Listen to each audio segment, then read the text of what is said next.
తేట తెలుగు పదాలకు ఊటబావి లాంటివాడు తాళపాక అన్నమాచార్యులు వారు.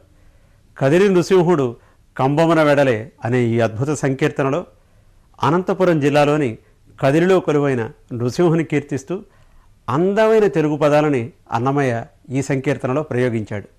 ఈ సంకీర్తనని గాయకుడు అనిల్ కుమార్ స్వరంలో విందామా? కదిరి నృసింహుడు కంభమున వెడలే, ఫాలలోచనము భయదోగ్రముఖము జ్వాలామయ కేసరములును కాలరౌద్ర సంఘటిత దంతములు హేలాగతి ధరించుక నిలిచే.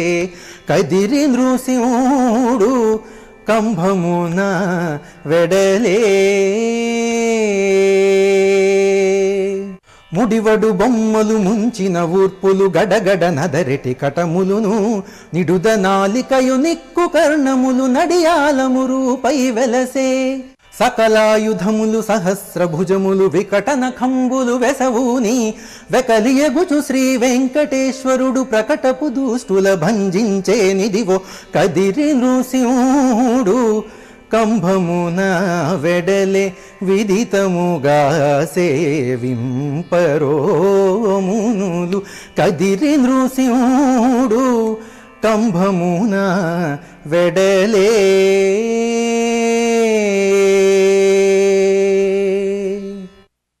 నృసింహుని భయంకర రూపాన్ని వర్ణించిన ఈ సంకీర్తనలో అన్నమయ్య చక్కటి పదాలను వాడడం జరిగింది. అందులో హేలాగతి, నిడుద, కటము, అడియాలము, వెస, వెకలి.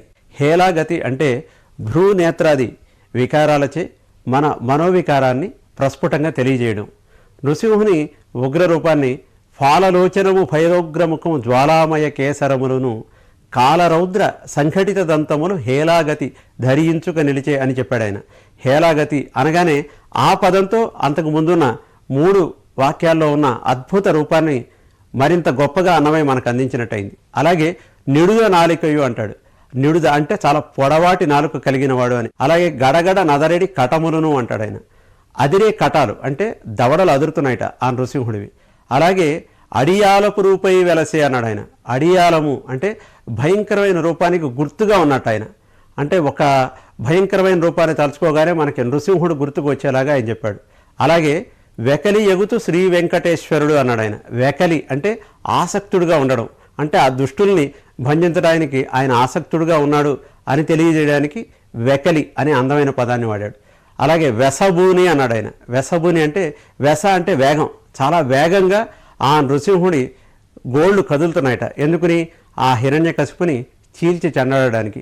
ఇటువంటి అందమైన పదాలెన్నో ఈ సంకీర్తనలో చోటు చేసుకున్నాయి.